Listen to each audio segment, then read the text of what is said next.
somehow Pakistan is still stuck in the era where they cannot capitalize on a good start. So apart from Fakhar, there is no fight. Again, हमें कमी नजर आएगी यहाँ पे शाहीन की, सीम की.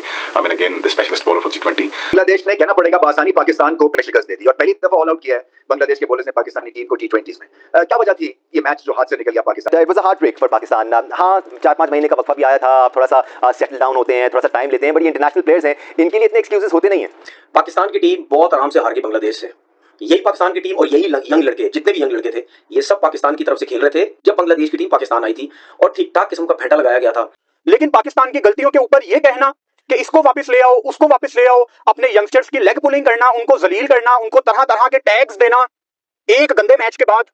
पाकिस्तान अपनी नई T20 टीम को एक तरह से तैयार कर रहा है और बहुत सारी आवाजें इस मैच को हारने के बाद दोबारा से आना शुरू हो गई हैं कि बाबर और रिजवान के ऊपर हमें फिर से इंतजार करना चाहिए. तो अच्छा होगा और जीतना भी चाहिए. पाकिस्तान की क्रिकेट बहुत बेहतर है, बहुत बेहतर टीम है, लेकिन उसके लिए आपको जीतना पड़ता है. बेहतर दिखाने के लिए अच्छी क्रिकेट खेल के दिखाएंगे तो फिर लोग कहेंगे कि नहीं, पाकिस्तान की टीम अच्छा कर रही है. इनफैक्ट साथ लेके जाते हैं, बैक नजर आता तो नसीम और शाहीन को लेके जाते हैं, आसान लेकर अवेलेबल होते 3-4 दिनों के लिए तो भी आ सकते हैं. But I mean again good debut again that less experience के साथ बॉलिंग की गई और बट इट लुक्ड गुड. देखिए टफ पिच पे बहुत ही खराब बैटिंग, इसलिए कि बूम और बस्ट की अगर स्ट्रेटजी आपने अपनानी है तो कंडीशंस को सामने रख के अपनानी है ना. ये नहीं हो सकता कि आप एक ऐसी पिच पे जहां पे सर्वाइवल जो है वो मुश्किल है, वहां पे आप मिलियनर्स वाली शॉट खेलें.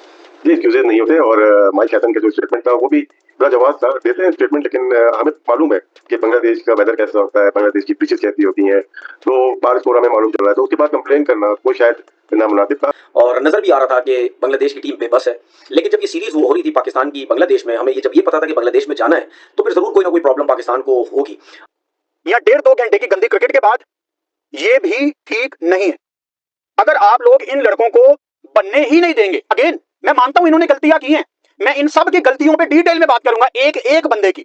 उनको वापस लाना चाहिए. तो अगर आप अपने पुराने प्लेयर्स को वापस लाते हैं तो फिर आपने जो नए प्लेयर्स को आप मौके दे रहे हैं तो फिर आपने जो पिछले 2-3 सीरीज खेली हैं वो फिर बेफायदा हो जाएंगी और जो आप आगे की तरफ दिख रहे हैं वो भी एक तरह से बेफायदा हो जाएगा. आप ये देखें जो पाकिस्तान में क्रिकेट हो रही थी, ठीक है, और उनके जो स्पिनर्स बॉलिंग कर रहे थे, तो जब हमारे यही यंग टैलेंट जो है वो छक्के मार रहे थे, उस वक्त भी मैंने ये बात बोली थी कि जब ऐसी विकेट आएगी जहां पे बॉल ब्रेक हो रहा होगा या बहुत ज्यादा स्विंग हो रहा होगा बॉल, वहां पे मैं देखूंगा कि किस तरीके से पाकिस्तान के जो बैट्समैन है, स्पेशली जो यंग लड़के हैं, वो कैसा परफॉर्म करेंगे. For now, but again, Pakistan will be struggling here because when it comes to pitches, यहाँ पे comes to experience, when it comes to skill set, यहाँ पे थोड़ा सा आपको वो डेफिनेटली आपका सवाल ठीक है, यहाँ पे आपको पाकिस्तान की बॉलिंग स्किल सेट कम नजर आएगी. कहीं ना कहीं तो संभलना है और संभलने की कोशिश में फिर टेक्निक की जरूरत है, फिर टेम्परामेंट की जरूरत है, फिर बड़े दिल की जरूरत है. तो माना कि आप इम्प्रोवाइजेशन के आपने वहाँ पे कैंप्स लगाए थे और बिग शॉट्स बिग हिटिंग जो है एक तरह से मंत्रा है, वो गो टू गाइड आपका बन चुका है, मगर वो गो टू गाइड है जब बैटिंग फ्रेंडली कंडीशंस है. फिर हमारी बॉलिंग कैसी है, स्टॉक बॉलिंग नहीं, हमें आउट करने के लिए जाना पड़ेगा, ये सारी चीजें हमको पता है. हम तो टीवी पे काम करते हैं, लेकिन उसके मुताबिक हम बात कर रहे होते हैं. ये तो ग्राउंड में ही है ना. हमसे ज्यादा वेदर का, पिच का, क्रिकेट का, स्ट्रेटजीज का, प्लानिंग का इनको आइडिया है. क्योंकि पाकिस्तान में तो बड़े मजे लगे हुए थे. उन्होंने ये समझा कि यहाँ ये स्पिन पिचेस है, जिस तरह अभी बांग्लादेश में वो अपनी कंडीशन में स्पिन के साथ वो खेल रहे हैं और अच्छी बॉलिंग उन्होंने की. उनको समझ नहीं आई, वो समझ रहे थे स्पिन पिचेस है, यहाँ पे जितने ज्यादा स्पिनर खिलाएंगे ठीक है, हमें बहुत ज्यादा फायदा होगा, हम बचेंगे भी. लेकिन वहां पे बॉल ब्रेक नहीं हुआ पाकिस्तान में. नमस्कार दोस्तों, बातें बड़ी बड़ी और जब खेल की वक्त आता है तब उल्लू की तरह हरता है, गधे की तरह हरता है पाकिस्तानी टीम. जी हाँ दोस्तों, आज दूसरा T20 खेला गया है बांग्लादेश वर्सेस पाकिस्तान और फिर से बांग्लादेश ने पाकिस्तान को पेल दिया है.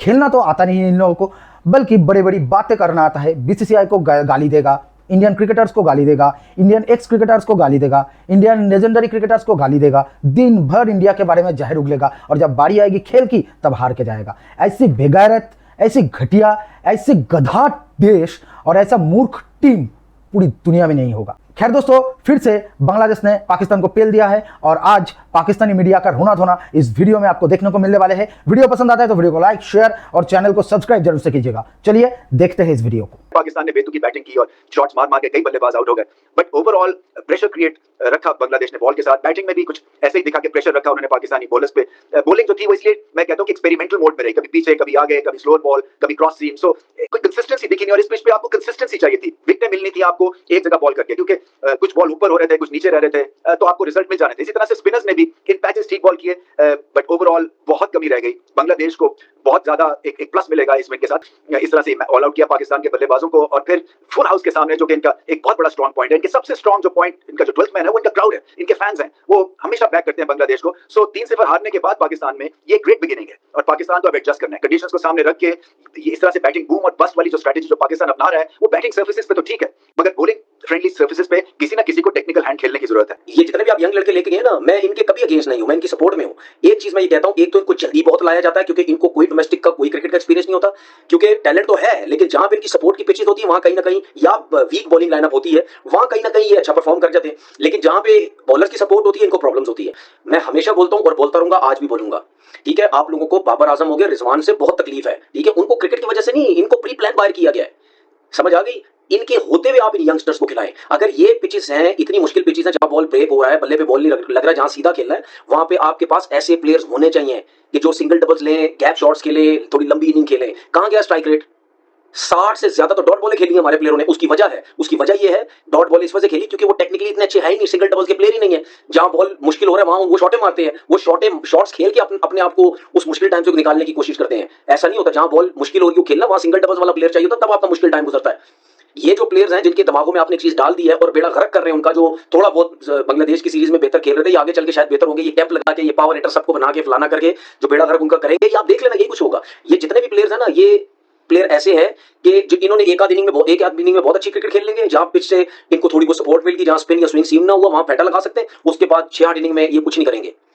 इतने बड़े चैंपियन थे जो हमारा हेड कोच बोला strike rate, selectors strike rate फलाना, इस स्ट्राइक रेट की वजह से इन्होंने बाबर आजम और रिजवान को टीम से फारिग किया। जो वर्ल्ड क्रिकेट में बाबर आजम सेकंड नंबर पे है और रिजवान के भी रन देख लो, मतलब इतने रन किए हुए लड़कों को आप स्ट्राइक रेट पे लेके जा रहे हैं। अभी आगे चले देखें आप होता क्या है। इनकी आपको जरूरत पड़ेगी। हमेशा टीम बनती है सीनियर और ये जो आप जूनियर लड़के लेके गए हैं, इनके साथ आपका कॉम्बिनेशन बनता है। ओवरऑल तनकीद कर सकते हैं, क्रिटिसाइज किया जा सकता है टीम के ऊपर। हम बहुत नाराज होते हैं जब पाकिस्तानी टीम मैचेस हारती है, क्रिकेट फैन होने के नाते नाराजगी बनती भी है। लेकिन मैं जाती तौर पर यह समझता हूं कि बांग्लादेश अपने होम ग्राउंड के ऊपर बहुत लीथल किस्म की साइड है। यहां केन विलियमसन जैसे टॉप जो दुनिया के फैब 4 के अंदर बैट्समैन आते हैं, उनसे भी यहां पर स्कोर नहीं हुआ। ऑस्ट्रेलिया गया, यहां पर ऑस्ट्रेलिया को भी इन्होंने घेर लिया, न्यूजीलैंड गई, साउथ अफ्रीका गई। बांग्लादेश के अंदर जो भी कोई टीम जाती है, बांग्लादेशी उसको अपनी विकेट ऐसी बनाते हैं कि उनके स्पिनर्स भी फंसा लेते हैं और फिर उनके बैट्समैन उस महदूद टारगेट को पूरा भी करते हैं, क्योंकि वो पूरा सीजन उन्हीं अपने होम ग्राउंड, अपने बैकयार्ड के अंदर खेलते हैं। तो बांग्लादेशियों को एडवांटेज था। बहरहाल मुझे लगता है कि किसी न किसी हद तक पाकिस्तान की जो बैटिंग लाइनअप है, बहुत ज्यादा एहतियात के साथ, बहुत ज्यादा जो है वो मुहतात होकर जो खेलना था। अब ये जो आवाजें आ रही है कि जी बाबर और रिजवान वापस आ जाए तो शायद पाकिस्तान के बैटिंग के मसाइल हल हो जाए, तो बैटिंग के मसाइल पाकिस्तान के पहले भी हल नहीं हुए थे और अब मेरा जाती ख्याल है कि इनको मौका दीजिए, इनके ऊपर इंसाफ कीजिए। हाँ, अलबत्ता पाकिस्तान ने आज डॉट बॉल खेले हैं, डॉट बॉल के ऊपर भी बड़ी डिबेट चल रही है, सोशल मीडिया के ऊपर क्रिटिसाइज किया जा रहा है कि पाकिस्तान ने तकरीबन 20 में से 11 ओवर जो है वो डॉट बॉल खेले और 66 गेंदें पाकिस्तान ने रोकी हैं, जिसकी वजह से स्कोर ज्यादा नहीं हो सका। लेकिन मैंने आपको बताया कि यहां पर बनते ही सिर्फ 138-140 रन है पहली इनिंग्स के अंदर। एब्सोल्युटली।